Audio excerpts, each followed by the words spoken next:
இப்போ ஜப்பார் பாய் பார்த்தீங்கன்னா அவருடைய சேனல் பார்த்தீங்கன்னா கிட்டத்தட்ட 2 மில்லியன் சப்ஸ்கிரைபர் யூடியூப்ல. அந்த சேனல் வந்து ஹேக் பண்ணிருக்கு. அப்போ எந்த அளவுக்கு மனசு கஷ்டமா இருக்கும், எவ்வளோ பெரிய உழைப்பு. ஒரு சின்ன ஒரு செகண்ட்ல ஏதோ ஒரு லிங்கை கொடுத்து அதை வந்து சேனல் ஹேக் பண்ணுறாங்கிறது ரொம்ப ஒரு கவலையான விஷயம். குடும்பத்தில் ஒருத்தர் வளர்ந்து வர்றாண்டா கூட அந்த குடும்பத்தில் உள்ள மக்கள் கூட இவன் வளர்ந்து வர்றது பிடிக்காம பொறாமைகள் அதில் வந்து அவங்க லாபம் அடைகிறதுக்காண்டி செய்கிற மாதிரி எனக்கு பார்க்க தெரியல. இது ஒரு சைபர் சைக்கோன்னு சொல்ல ஒரு டீம் தான் மேக்சிமம் இந்த மாதிரி பண்ணுறாங்க. பார்த்தா பெரிய வளர்ந்து வந்த சேனலை மட்டும் டார்கெட் பண்ணாங்கன்னா சரி அந்த வளர்ச்சி அடிக்கலாம் அப்படின்னு சொல்லி பண்ணுறாங்க. 10,000 5,000 சப்ஸ்கிரைபர் வச்சுக்கிற சேனல்லாம் நமக்கு நிறைய தெரிஞ்சு ஹேக் ஆயிடுச்சு. இதில் இன்னொரு முக்கியமான விஷயம் என்ன அப்படின்னு பார்த்தீங்கன்னா அவருடைய சேனலை வந்து ஹேக் ஆகணும்னு குறைந்த விலை நிறைந்த தரம் தங்கள் தேவைகள் அனைத்தும் ஒரே இடத்தில் Jayachandran. Hi, this is Deepika from Red நோல். இன்னைக்கு நம்மளோட தமிழ் சஃபாரியிலிருந்து அஷ்ஃபக் அவர்கள் இருக்காரு. வணக்கம். வணக்கம், எப்படி இருக்கீங்க? வாழ்த்துக்கள். நல்லா இருக்கிறேன் மேடம். நல்லா இருக்கிறீங்க, நீங்க எப்படி இருக்கிறீங்க? நல்லா இருக்கேன். நீங்கள் ஆல்ரெடி வந்து உங்களோட சேனல்லே ஒரு வீடியோவாக போட்டிருந்தீங்க. ஒருத்தரோட சக்ஸஸ் அழிக்கிறதுக்கு வந்து ஒரு கூட்டமே இருக்கும் அப்படின்ற அளவுக்கு தான் வந்து இருக்குது ஆக்சுவலி சொல்ல போனால். அப்படி தான் எங்களுக்கு ரொம்பவே கஷ்டமாக இருந்த ஒரு விஷயம் வந்து ஜபர் பாய் அவர்களோட சேனல். ஸோ ஒரு இண்டிவிஜுவல் யூடியூபராக இருக்கும்போது அவங்களோட மெனக்கெடல் அப்படின்ட்டுலாம் ஒரு பக்கம் இருந்தாலுமே அவங்களோட சக்ஸஸை அழிக்கிறதுக்கு வந்து ஒரு கூட்டமே இருக்கா அப்படின்ற அளவுக்கு தான் வந்து ஒரு விதமான ஒரு பயத்தை உண்டாக்குது அப்படின்னு தான் சொல்லணும். ஸோ கண்டிப்பாக அதை பற்றி நீங்கள் பேசி ஆகணும். பிகாஸ் நீங்களும் ஒரு இண்டிவிஜுவல் யூடியூபர். கண்டிப்பா அஃப்கோர்ஸ் நம்ம பிடிச்ச ஒரு விஷயம் பண்ணாலுமே வந்து அதுக்கு இப்படி ஒரு பிரச்சனையா அப்படின்ற அளவுக்கு தான் இருக்கு. ஸோ கண்டிப்பா அதை பத்தி சார். பொதுவாக யூடியூப் மட்டும் இல்லாமல் எந்த ஒரு தொழிலையுமே யார் வளர்ந்து வந்தாலும் அவங்கள வந்து அவங்களோட வளர்ச்சியை உடைக்கிறதுக்கு ஒரு டீம் வந்து எப்போதுமே செயல்பட்டு இருக்காங்க. அது யூடியூப் சேனல் மட்டும் கிடையாது. நீங்கள் எந்த பிஸ்னஸ் எடுத்தாலும் எடுக்கலாம். எந்த பிஸ்னஸ் மேனை கேட்டாலும் அது குடும்பத்துக்குள்ளாக்க நீங்கள் பார்க்கலாமே. குடும்பத்தில் ஒருத்தர் வளர்ந்து வர்றாண்டா கூட அந்த குடும்பத்தில் உள்ள மக்கள் கூட இவன் வளர்ந்து வர்றது பிடிக்காம பொறாமைகள் அந்த வளர்ச்சியை வந்து தடுக்கிறதுக்கு நிறைய பண்ணுவாங்க. அந்த மாதிரி சோசியல் மீடியாவிலையுமே வந்து யூடியூப் சேனலை வந்து நிறைய அதை வந்து ஹேக் பண்ணி அதை வந்து அழிச்சு விடுறது வந்து எப்படின்னு கேட்டால் அதில் வந்து அவங்க லாபம் அடைகிறதுக்காண்டி செய்கிற மாதிரி எனக்கு பார்க்க தெரியல. இது ஒரு சைபர் சைக்கோன்னு சொல்ல ஒரு டீம் தான் மேக்சிமம் இந்த மாதிரி பண்ணுறாங்க. அதை வந்து அழிச்சு ஒன்றுமில்லாமல் ஆக்கணும், அவ்வளோதான். அவங்களுக்கு அதில் ஒரு சந்தோஷம். மற்றபடி அதில் உள்ள ரெவன்யூ எடுக்கிறதுக்கோ அல்லது அதை வச்சு வேறு வகையான லாபம் அடைக்கிறதுக்கோ அவங்க செய்கிற மாதிரி தெரியல. அந்த சேனலை டோட்டலாக அழிச்சிடுறாங்க. இப்போ அந்த மாதிரி ஒரு டீம் இருக்குது. இது வந்து உண்மையிலேயே எனக்கு ஒரு பயம் இருக்குது. ஏன்னா நான் 3 வருஷமாக யூடியூப் சேனலில் இருக்கேன். கிட்டத்தட்ட ஒரு 100K சோசியல் மீடியா ஃபாலோவர்ஸ் கொண்டு வரதுக்கு 3 வருஷம் உழைப்பு எனக்கு தேவைப்படுது.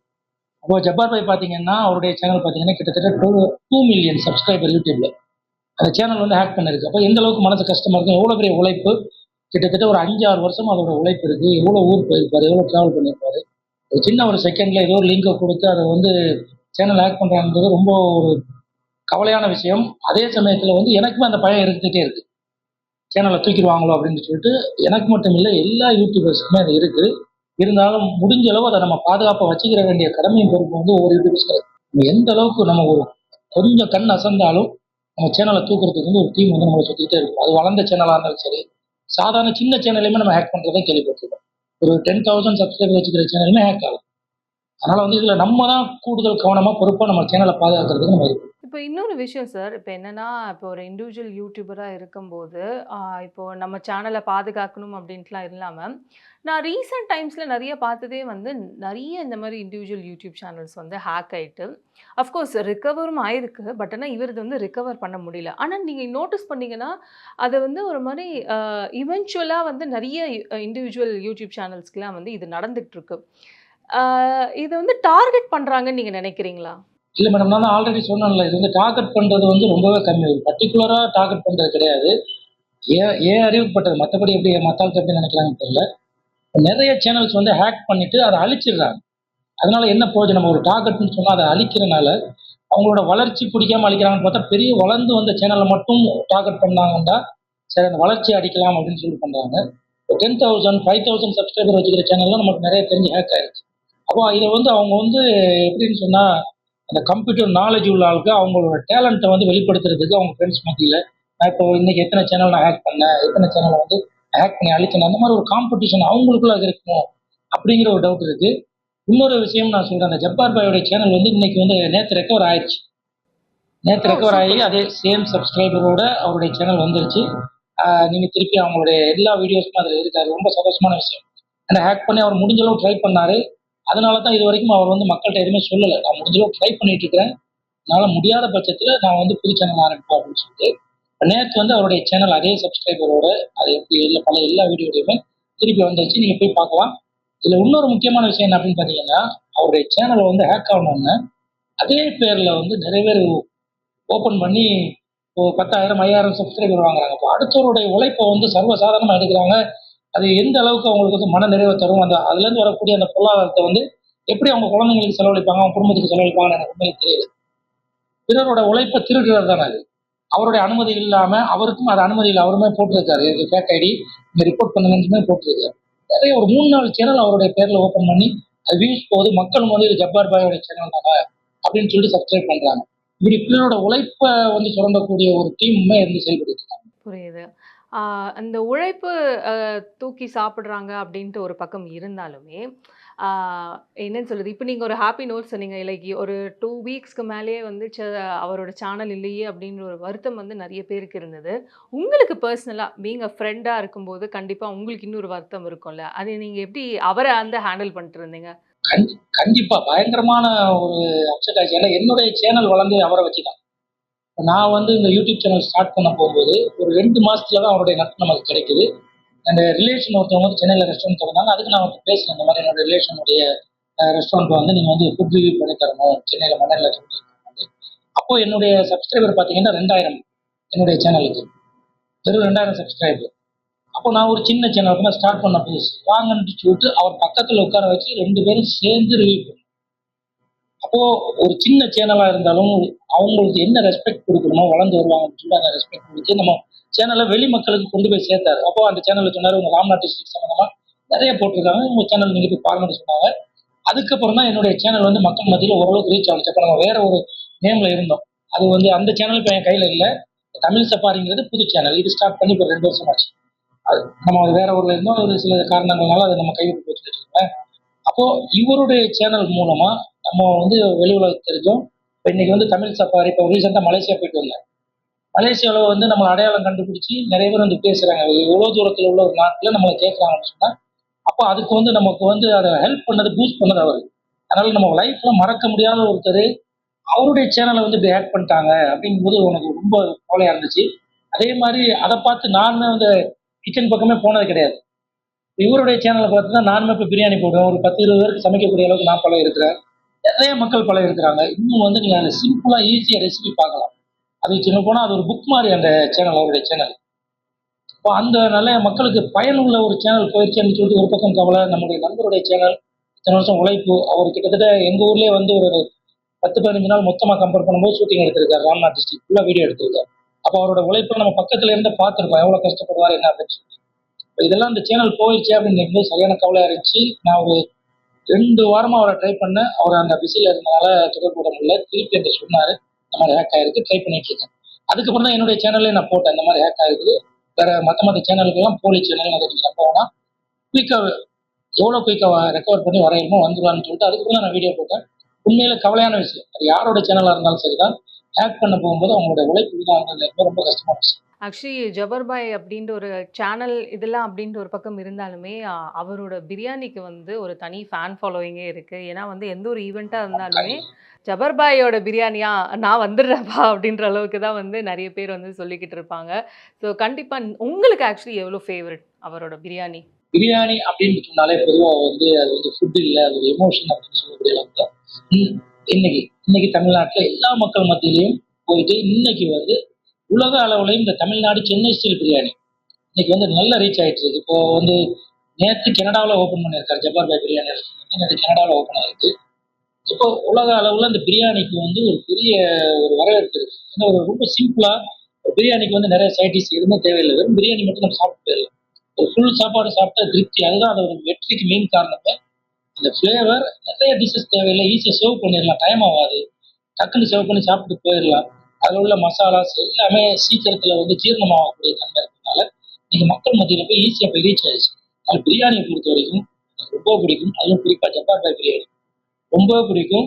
அவன் ரெஸ்டாரண்ட்ல போட்ட பிரியாணிய விட, ஃபுல் கோட்ல பிரியாணி நான் எங்க ஊர்ல வந்து நான் போட்டு கேட்டேன். முழு ஆடு நான் வாங்கி குடுத்து, முழு ஆட்ல அப்படியே பிரியாணி போட்டு குடுத்தேன். அந்த டேஸ்ட்லாம் வேற லெவலுங்க. அதெல்லாம் அந்த மாரி ஒரு டேஸ்ட்டான பிரியாணி நான் இதுவரைக்கும் சாப்பிட்டது இல்லன்னு சொல்லலாம். அந்த ஆட அப்படியே கிச்சன்ல அடுப்புல வச்சு அந்த பிரியாணி தாவலை வச்சு எடுத்துருப்போம். வேற லெவல்ல இருந்துச்சு அந்த பிரியாணி. ரொம்ப அருமையா பண்ணாரு biryani. Sweet, sweet, sweet. Actually அதான் நீங்க பேச, பேச எனக்கு தெரியுது லைக் என்ன ஒரு பியூட்டிஃபுல்லான ஒரு பாண்டிங் உங்க 2 பேருக்குள்ள இருக்கு அப்டின்ட்டு.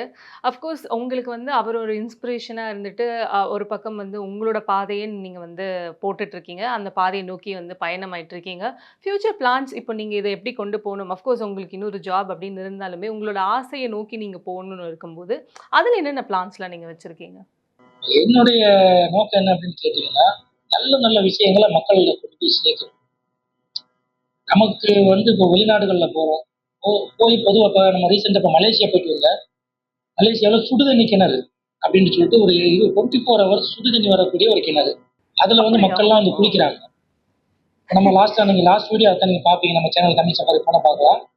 அது வந்து மில்லியன் வியூஸ் தாண்டி போயிட்டு இருக்கு. அப்போ ஏதாச்சும் ஒரு டிஃபரெண்ட் மக்களுக்கு வந்து சொன்ன விஷயத்தையே திருப்பி திருப்பி சொல்லாம முடிஞ்ச அளவுக்கு ஏதாச்சும் புதுசா ட்ரை பண்ணலாம்னு சொல்லிட்டு மேக்ஸிமம் ட்ரை பண்ணிட்டு இருக்கேன். லைஃப்ல இப்போ காஷ்மீர் போனேன். காஷ்மீர்ல புது இடங்கள் காட்டலாம். அதே மாதிரி துபாய் போனோம். துபாயில எல்லாம் வந்து நிறைய வித்தியாசமான இடங்கள் நம்ம காட்டுது. கான்செப்ட் இங்க போனா யாருமே காட்டாதது என்ன காட்டலாம். அதனால மக்களுக்கு என்ன பிரயோஜனம்? ஏதாச்சும் ஒரு யூஸ்ஃபுல் இருக்கும். அப்படிங்கிற கான்செப்ட் தான் நம்ம அதுதான் என்னுடைய டார்கெட்டா இருக்கு. எங்க போனாலும் மக்களுக்கு பிரயோஜனம் உள்ளதா இருக்கணும். புதுமையா ஏதாச்சும் காட்டணும். அதான் நம்ம கான்செப்ட். கண்டிப்பா, கண்டிப்பா.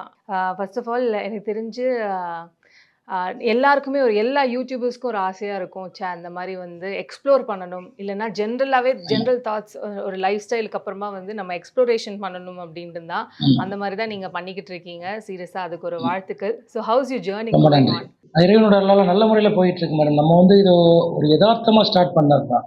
ஒரு பிளான் பண்ணி யூடியூப்குள்ள வரணும் அப்படிங்கிற ஒரு ஐடியா இல்ல. நம்ம எதார்த்தமா ஸ்டார்ட் பண்ணது. அது ஒரு ரீச் வந்து மக்கள்ட்ட நல்ல முறையில இருக்கு.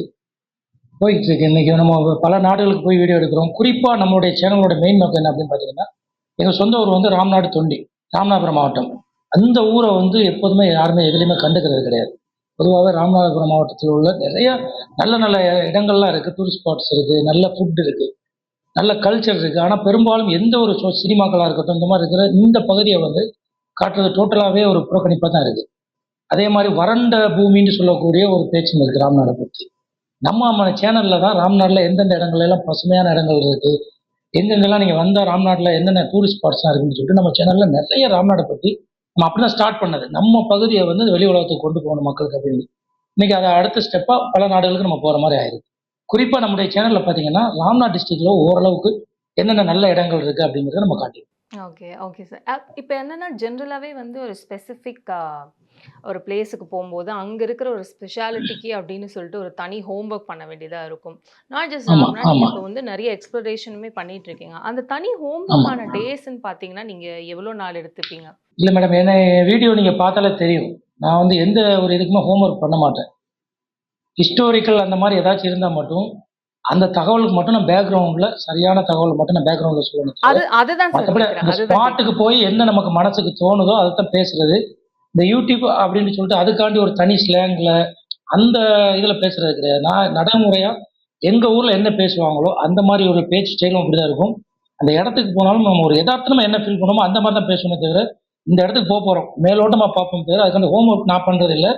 ஹோம் ஒர்க் பண்றவங்க வந்து இத விட ப்ராப்பரா பண்ணலாம். ஆனா என்னை பொறுத்தவரைக்கும், அந்த இடத்துக்கு போயிட்டு நம்மளுக்கு என்ன தோணுதோ, அத மக்களுக்கு கொண்டு போய் சேர்ப்போம் அப்படிங்கிற மாரி, அந்த மாரி தான் நான் பண்ணிட்டு இருக்கேன் இதுவரைக்கும். ஜென்ரலா இப்போ இண்டிவிஜுவல் யூடியூபரா இருக்கும்போது, ஆ அவங்களுக்கான மெனக்கெடல் அப்படின்ட்டு கொஞ்சம் நெறையவே இருக்கும். இண்டிவிஜுவல் யூடியூபர் வந்து ஆமா, ஒரு ஆமா, காம்படிஷனுக்குள்ள ஓடிட்டுருக்கும். இப்ப என்னன்னா, ஆமா, எனக்கு தெரிஞ்சு இந்த ப்ரீ கோவிட், போஸ்ட் கோவிட் அப்படின்னு இருக்கும்போது, நெறைய யூடியூபர்ஸ் வந்து ம். வர ஆரம்பிச்சுட்டாங்க.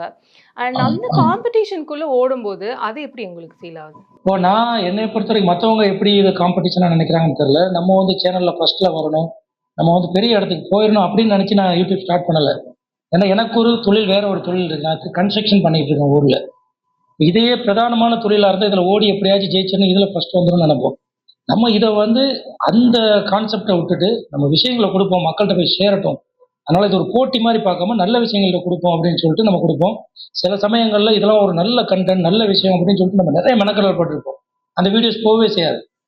அப்போ அந்த அந்த மாரி நேரத்துல சின்ன கவலைகள் இருக்கும். அப்போ இந்த பிரஷர நம்ம மனசுல ஏத்த வேணாம். நம்ம வந்து மக்களுக்கு குடுப்போம். விரும்புனா பார்ப்பாங்க. எத விரும்புறாங்க அப்படிங்கிறது கணிக்கவே முடியல. யூடியூப், Facebookஅ பொறுத்தவரைக்கும், நம்ம இந்த வீடியோ, இந்த தகவல் வந்து நமக்கு நல்ல ஒரு தகவலா தெரியுது. இது கண்டிப்பா மக்கள்ட்ட போய் சேரும். நல்ல ரீச் ஆகும். நல்ல ஹிட் குடுக்கும் அப்படின்னு நெனச்சு நம்ம நெனைப்போம். பார்த்தா அது போகவே செய்யாது. நம்ம சும்மா சாதாரண ரோட்ல போயிட்டு இருக்கும்போது போடுவோம், அந்த வீடியோ ஹிட் ஆகும். அதனால இது வந்து கணிக்க முடியாது. அந்த ப்ரெஷரை வந்து நான் மைண்ட்ல ஏத்துறது இல்ல. நமக்கு நல்லதுன்னு தெரிஞ்சா அதை போட்டுருவோம் அப்படின்னு சொல்லிட்டு போட்டுச்சு நம்ம. அதுக்கு என்னுடைய வாழ்த்துக்கள். அஃப்கோர்ஸ் நீங்களும் கொஞ்சம் கேர்ஃபுல்லா இருங்க. ஒரு இண்டிவிஜுவல் யூடியூபரா இருந்துட்டு, எந்த கண்டிப்பா. எந்த லிங்க்கோ இல்ல எந்த ரிஸ்க்கும் வந்து வரக்கூடாதுன்ட்டு ஐ அம் ஜஸ்ட் விஷிங். அ அ ஒரு பெரிய லெவல் இண்டிவிஜுவல் யூடியூபரா வரணுன்ட்டு மை பெஸ்ட் விஷஸ். மிக்க நன்றி. ரெட் நூல் மூலமா மக்களை சந்திச்சது ரொம்ப சந்தோஷம். ரெட் நூல் சேனல் மூலமா நம்மளை இன்டர்வியூ எடுத்தது வந்து உண்மையிலேயே மிக மிக்க மகிழ்ச்சி. என்னுடைய கருத்துக்களை வந்து இந்த சேனல் மூலமா உங்களுடைய சப்ஸ்கிரைபர் அண்ட் ஃபாலோவர்ஸை சந்திக்கிறதுல வந்து எனக்கு மிக்க மகிழ்ச்சி. உங்களுக்கும் மிகப்பெரிய அளவுல வளர்ந்து வரணும் அப்படின்னு என்னுடைய வாழ்த்துக்களை தெரிவிச்சுக்கிறேன். Thank you. Thank you so much. உங்களோட ஃபேன்ஸ்க்கும் நீங்க எதனா சொல்லணும்னு விரும்புறீங்களா? டான்ஸ்க்கு சொல்ல வந்துச்சுன்னா என்ன நம்ம சொல்றதுக்கு ஒண்ணுமே இல்லை. சந்தோஷமா இருங்க. அடுத்தவங்களுக்கு வந்து எந்த கெடும நினைக்காதீங்க. நம்ம வளர்ந்து வரணும். அதை மட்டும் டார்கெட் ஆவீங்க. நம்ம வளர்ந்து வர்றதுக்கு வந்து பிறரை அமுக்கி நம்ம வளர்ந்து வரோம்னு நினைக்க வேணாம். அவர் வளர்ந்து வரட்டும், நம்மளும் வளர்ந்து வருவோம். அவரை விட நம்ம வளர்ந்து போகலாம் அப்படி வேணா நினைக்கலாமா தவிர அவரை கீழே தள்ளி விட்டுட்டு நம்ம வளர்ந்து வரலாம் அப்படின்னு நினைக்க வேணாம் அப்படிங்கிறது வந்து எல்லா மக்களுக்கும் எனக்குமே சேர்த்து நான் அதை உபதேசமா சொல்றேன். Super sir. Thank you. Thank you so much. Keep doing what you're doing. இன்னும் நெறைய வீடியோஸ் போட்டு நீங்களும் வந்து நெறைய மில்லியன் சப்ஸ்கிரைபர்ஸ் வரணுன்ட்டு மை பெஸ்ட் விஷஸ். மிக்க நன்றி, மிக்க நன்றி. Thank you so much. Thank you sir. Thank you. குறைந்த விலை நிறைந்த தரம் தங்கள் தேவைகள் அனைத்தும் ஒரே இடத்தில் ஜெயச்சந்திரன்.